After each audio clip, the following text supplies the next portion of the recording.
Pada mulanya aku hanya berpikir untuk dijadikan teman bercerita atau ngobrol seperlunya saja, namun ternyata tidak seperti itu. Perahu yang tegak menajam, pelan-pelan berlabuh pada sebuah pelabuhan yang tampak terawat. Laju perahu makin lama makin tak terkendalikan, sesekali singgah pada dua pulau kembar yang tampak bulat dan berlayar di sana pula.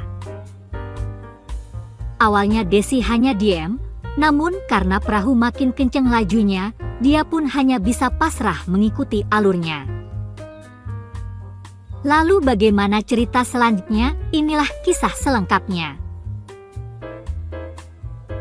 Aku berharap waktu memberi sedikit jeda agar aku dapat ceritakan bagaimana sepinya hari-hariku tanpa kamu. Sepi?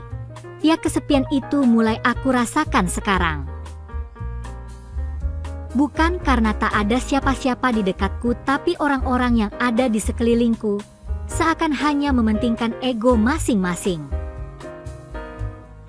Tak ada satupun dari mereka yang mampu menggetarkan hatiku dengan kondisi hidup yang kualami. Aku merasakan ada rongga kosong yang tak terisi di lubuk hatiku yang paling dalam. Semua ini karena kamu. Kamu seseorang yang aku damba, tapi memutuskan pergi karena salahku sendiri. Mengapa kau meninggalkan aku dikala aku membutuhkan kehadiranmu? Aku sangat mencintaimu, wahai kau yang di sana. Panggil saja namaku Desi, perempuan lajang usia 26 tahun. Aku seorang pegawai bank swasta yang ada di kotaku. Berbicara hal pekerjaan, aku menyukai pekerjaanku ini, karena untuk duduk di kursi CS di sebuah bank ternama bukanlah perkara mudah. Aku telah melewati proses panjang yang sulit. Dengan modal tinggi 175 cm, kulit putih, dengan wajah mirip gadis Korea. Aku tidak begitu kesulitan ketika melewati tes demi tes saat melamar kerja. Aku bahagia dengan dunia kerjaku ini, namun tidak dengan urusan asmara. Karena kalau bicara urusan asmara adalah derita batin yang membelenggu dari rasa kemerdekaan, dan itu terjadi pada diriku. Dulu sebelum aku menikah, aku punya pacar namanya Riko. Orangnya lumayan ganteng dan berkarisma. Tapi sayang, ketampanan Riko tidak bisa aku miliki selamanya. Dia hanyalah sebuah angin lalu yang pernah singgah di hatiku dan meninggalkan jejak yang sempat hilang karena kehadiran orang baru. Aku mengenal Riko saat masih duduk di bangku kuliah, namun sayang saat aku sudah 1 tahun bekerja di bank, Riko belum juga mendapatkan pekerjaan yang menjanjikan. Hari-hari Mas Riko dihabiskannya di pasar, membantu orang tuanya berjualan sayur sembari menunggu panggilan kerja. Mas Riko sudah memasukkan beberapa lamaran kerja ke beberapa tempat kerja yang cocok dengan ijazah hukum yang ia miliki. Saat memasuki tahun kedua, ibuku mengenalkan aku pada seorang pria yang sudah lama ibu kenal. Pria itu bernama Ridwan. Saat pertama kali aku bertemu dengannya, jujur kuakui sedikit kagum, karena aku adalah tipe wanita yang mudah jatuh cinta. Entah mengapa semua itu bisa terjadi, sedikit saja aku melihat pria tampan, hatiku pasti bergejolak. Kejadiannya berawal kala siang aku duduk di teras rumah sambil memandang ke arah jalan. Lalu aku melihat sesosok pria berwajah sangat tampan, serta berpakaian rapi turun dari mobil expander hitam yang dia kendarai. Dia terlihat begitu elegan dan berwibawa, sangat jauh berbeda dengan Mas Riko kekasihku yang berpenampilan seadanya. Melihat Ridwan berjalan ke arah rumahku, kemudian ibu keluar rumah, ibu tersenyum menyambut hangat kedatangannya. Entah dari mana aku bisa mengenal sosok itu, aku tidak tahu pasti. Tapi pertemuanku dengan Ridwan di hari itu menjadi awal kisah kehidupanku yang akan aku ceritakan pada cerita kisah ini. Kekagumanku pada sosok Ridwan tidak berakhir hanya pada pandangan mata saja. Aku benar-benar mulai kagum kepadanya. Manakala dia menatap lurus mataku, seolah tatapan tajam itu masuk menerobos pintu hatiku. Akhirnya aku pun larut dalam situasi yang berbeda.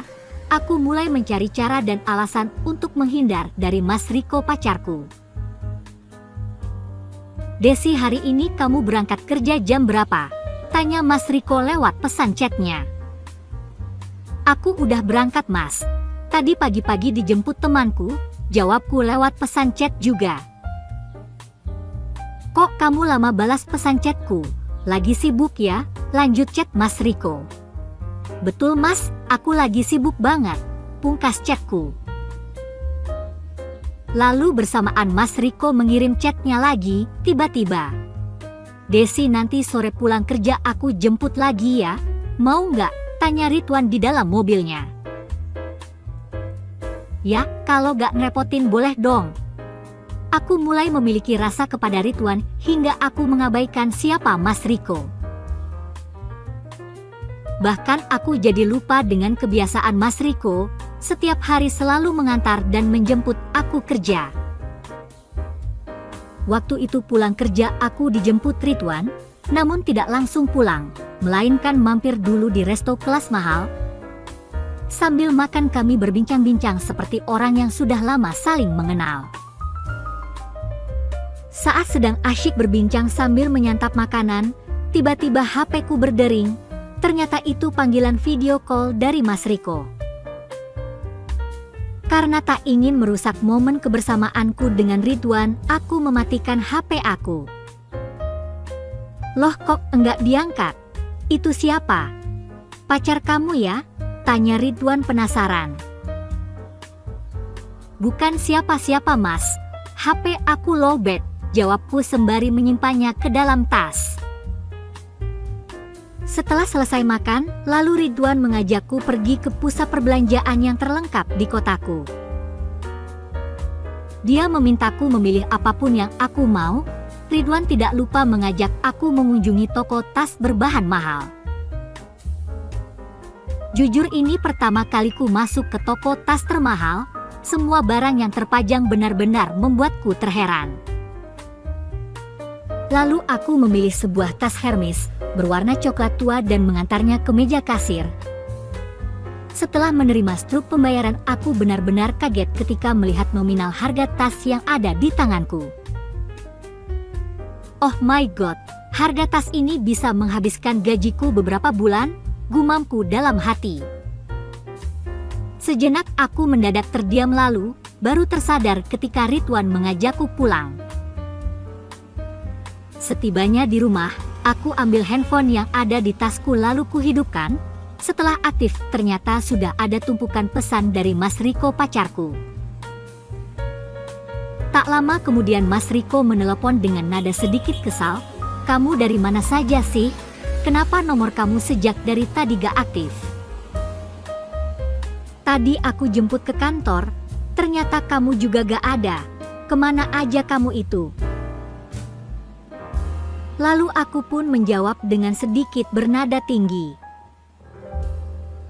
"Loh Mas, kamu kok marah-marah gini?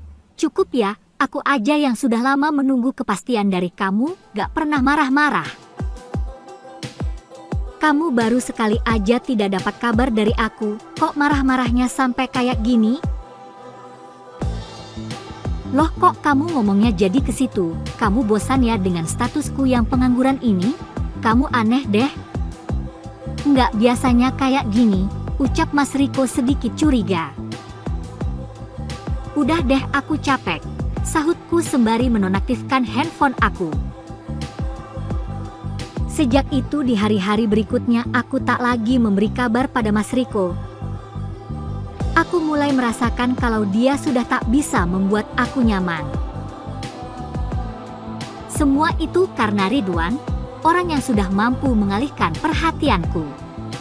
saat Mas Riko menghubungi aku selalu mereject panggilannya. Aku pun selalu menghindar saat dia ingin bertemu. Hal ini bukan karena pertengkaran yang hari itu terjadi, tapi karena aku selalu disibukkan dengan kehadiran Ridwan yang tampan itu. Setiap hari Ridwan selalu menyuguhkan hal-hal yang menakjubkan. Dia mampu memberiku kehidupan dengan gaya yang baru. Persis gaya orang-orang kaya yang sering aku lihat di TV, hingga aku perlahan mulai melupakan Mas Riko kekasihku, kekasih yang sudah lama menemani hidupku. Aku selalu berpikir dan mencari cara untuk menjauhinya. Sekarang aku hidup glamor dan serba tercukupi. Membuat aku lupa bahwa sebelum ini ada seseorang laki-laki yang selalu mendukungku di setiap hal yang aku lakukan. Seiring berjalannya waktu, akhirnya hubunganku dengan Mas Riko berakhir. Ketika itu Ridwan dengan berani sekali melamarku di depan ibu. Aku pun tidak bisa berkata apa-apa, karena memang sebenarnya aku bahagia saat itu. Tak ada penyesalan dalam diriku ketika menerima lamaran Ridwan. Aku sudah terlena dengan sosok dirinya. Setelah beberapa minggu ke depan, sejak aku dilamar tak ada lagi jalinan komunikasi antara aku dengan Mas Riko. Suatu hari aku datang menemuinya ke pasar, di tempat dia biasa membantu orang tuanya. Namun aku datang tidak sendirian, tapi ditemani oleh Mas Ridwan dengan membawa selembar undangan. Saat aku baru datang, kulihat wajah Mas Riko tersenyum sumringah. Mungkin dia bahagia karena setelah beberapa lama tidak memberi kabar, aku tiba-tiba datang menemuinya. Akhirnya kamu datang juga ke sini. Apa kamu udah sarapan? Kita sarapan bareng yuk, ucapnya sembari menarik lembut tanganku. Nggak usahlah mas, aku kesini mau ngasih ini ke kamu, ujarku sembari mengambil selembar kertas undangan yang ada di tasku. Ini apa? Kamu mau nikah ya? Tanya Mas Riko dengan nada sangat kaget. Ini beneran kamu? Tega kamu ya? Lanjutnya. Kemudian pergi dengan raut wajah kesal bercampur sedih. Kala itu aku tahu hati Mas Riko remuk dan hancur melihat kenyataan. Dan sejak itu berakhir juga hubunganku dengannya. Singkat cerita, hari pernikahan tiba, aku dan Mas Ridwan resmi menikah. Dan setelah acara pernikahan kami selesai, aku dan Mas Ridwan tidak berlama-lama tinggal bersama orang tua. Kami tinggal di sebuah rumah mewah milik Mas Ridwan. Sekejap kelas kehidupanku pun berubah. Bukan hanya dari gaya hidup, tapi penampilanku pun ikut berubah. Hal itu pertama kali aku lakukan selepas Mas Ridwan membawaku ke sebuah salon kecantikan dengan cover dandanan tanpa mengenakan kerudung, karena dia membelikan baju minim nan anggun. Aku menurut saja, karena aku tahu Mas Ridwan ingin istrinya terlihat ayu mempesona di depan suami. Lalu seiring perjalanan waktu, tak terasa pernikahan kami telah berjalan selama 1 tahun. Rumah tanggaku berjalan harmonis. Kemudian tiba-tiba Mas Ridwan meminta agar aku berhenti bekerja dari bank. Dengan alasan dia tidak ingin aku menghabiskan banyak waktu di luar. Aku pun tidak keberatan dengan hal tersebut dan menuruti keinginan Mas Ridwan. Namun perlahan aku mulai merasakan hal yang mengganjal di dalam rumah tanggaku. Mas Ridwan ingin menunda kehadiran buah hati di rumah tangga kami, dengan alasan dia ingin menghabiskan waktu berdua di beberapa tahun ke depan. Lagi-lagi aku menurut saja dengan keinginan Mas Ridwan suamiku itu. Saat memasuki usia kedua tahun pernikahan, aku mulai melihat ada gelagat yang berbeda dari suamiku. Aku mulai bertanya tentang pekerjaannya Mas Ridwan.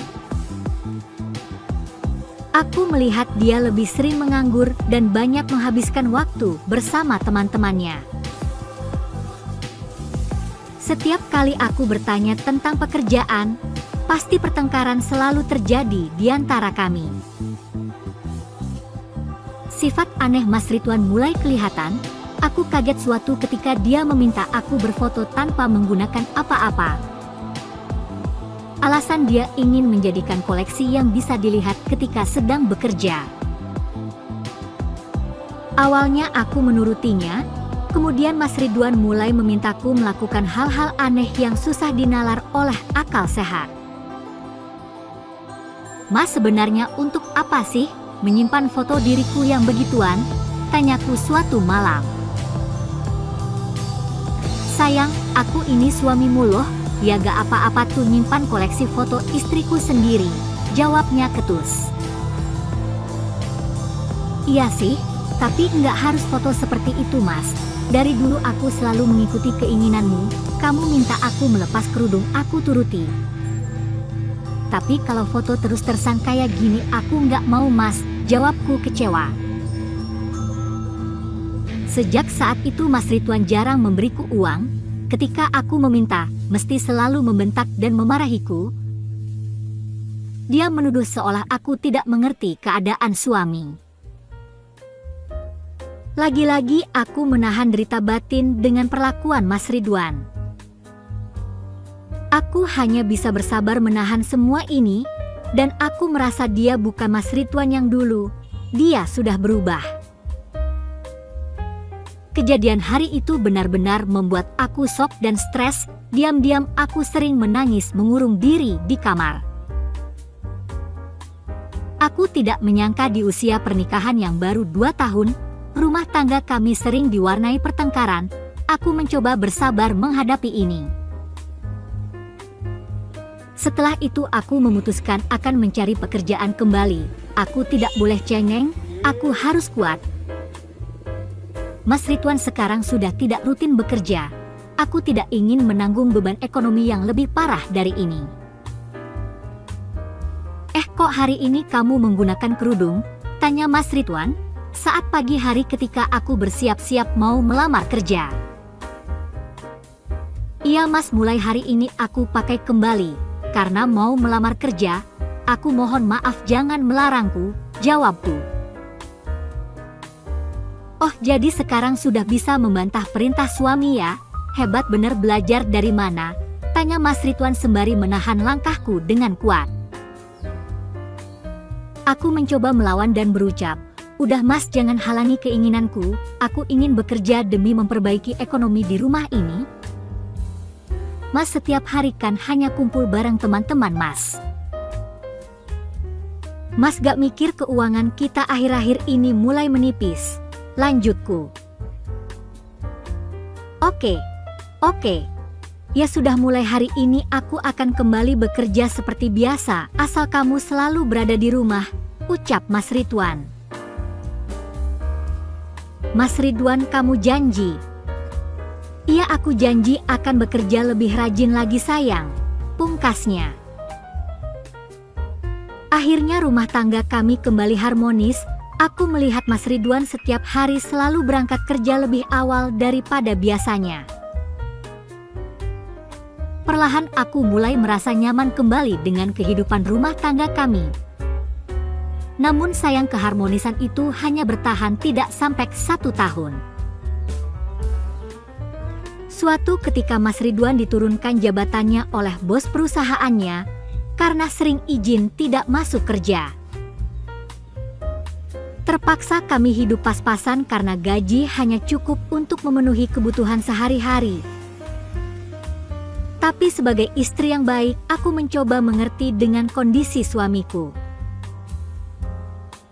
Aku harus bisa menerima kekurangan sang suami, karena aku merasa lebih nyaman dengan hidup pas-pasan daripada hidup mewah namun selalu menderita batin.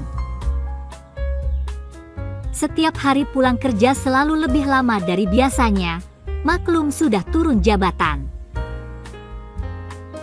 Saat jam 9 malam dia baru pulang dari kerja, lalu berkata,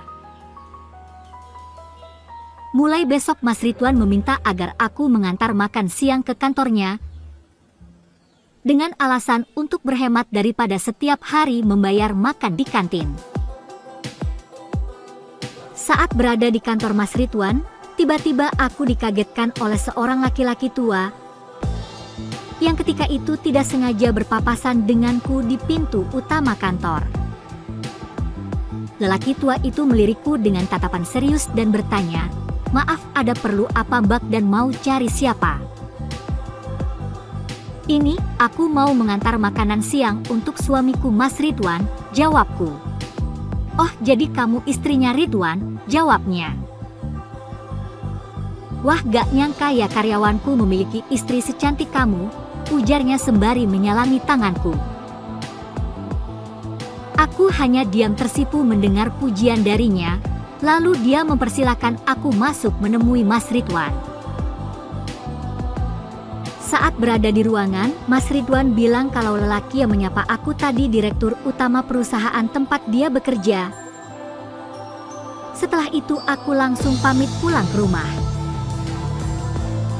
Ketika malam tiba, Mas Ridwan pulang ke rumah dengan raut wajah gembira. Dia bercerita kalau dia bisa dikembalikan lagi ke jabatannya yang dulu. Aku pun sangat senang mendengarnya, namun aku kaget ketika dia bercerita kalau untuk naik ke jabatan harus ada syaratnya. Aku bertanya pada Mas Ridwan perihal persyaratan yang diinginkan bosnya. "Memang syarat apa yang harus kita penuhi, Mas?" tanyaku kepada Mas Ridwan. Lalu Mas Ridwan mendekatiku sambil kedua tanganku digenggam erat. "Tapi kamu janji ya? Apapun syaratnya demi kehidupan kita yang lebih baik, kamu harus siap," ujarnya sembari membujukku. "Loh, kok harus dari aku sih? Kan yang kerja kamu, Mas?" "Iya, tapi bosku menginginkan kamu yang jadi syarat untuk naik kedudukan di jabatan itu." "Aduh, maksudnya gimana sih Mas? Kok berbelit-belit gini? Terus terang aja deh," ujarku agak bingung. "Sayang, direktur ingin kamu menemani dia kapanpun dia butuh. Katanya dia meminta kamu mau memenuhi semua keinginannya bos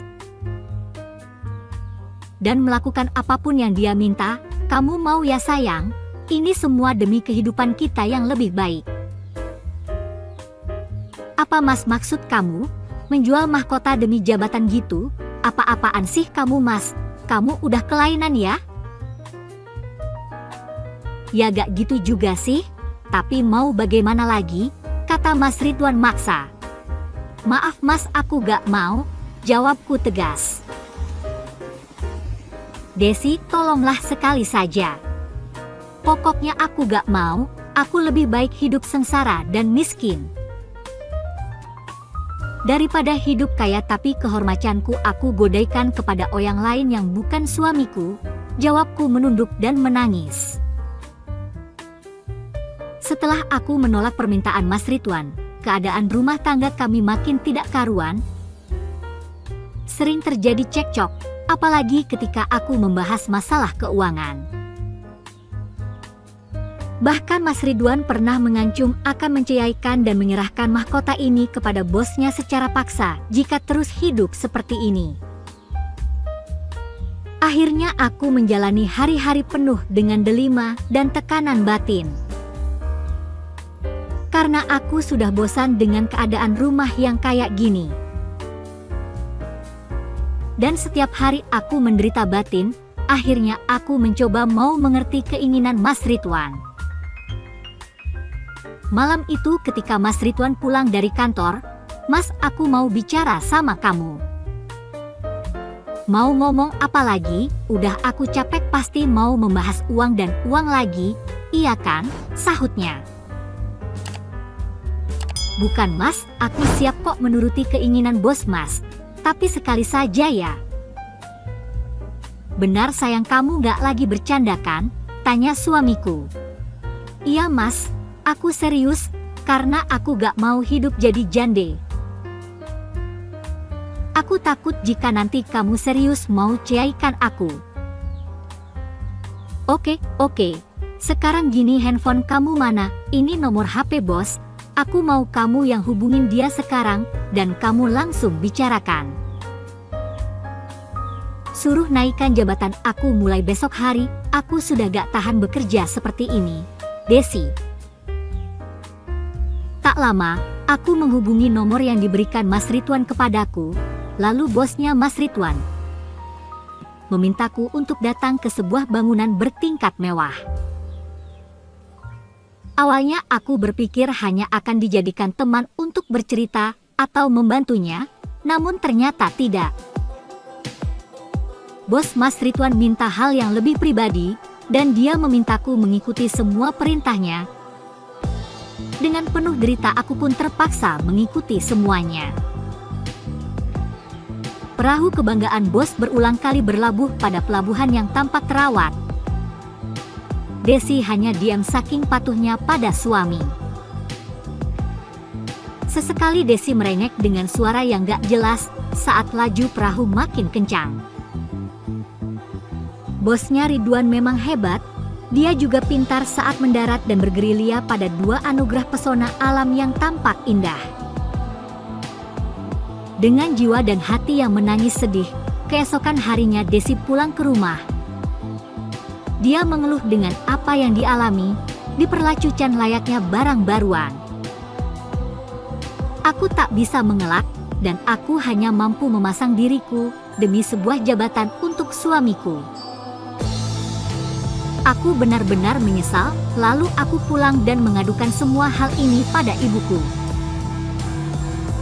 Beliau hanya terdiam, tidak memberi solusi apapun, dan hanya memintaku untuk bersabar, dan berkata bahwa ini adalah ujian dalam rumah tangga kamu nak. Begitulah cerita kisahnya. Semoga ada hikmah di balik cerita ini, dan mohon maaf jika ada kata-kata yang kurang berkenan. Salam sehat selalu, sampai jumpa kembali pada cerita menarik lainnya. Wassalam.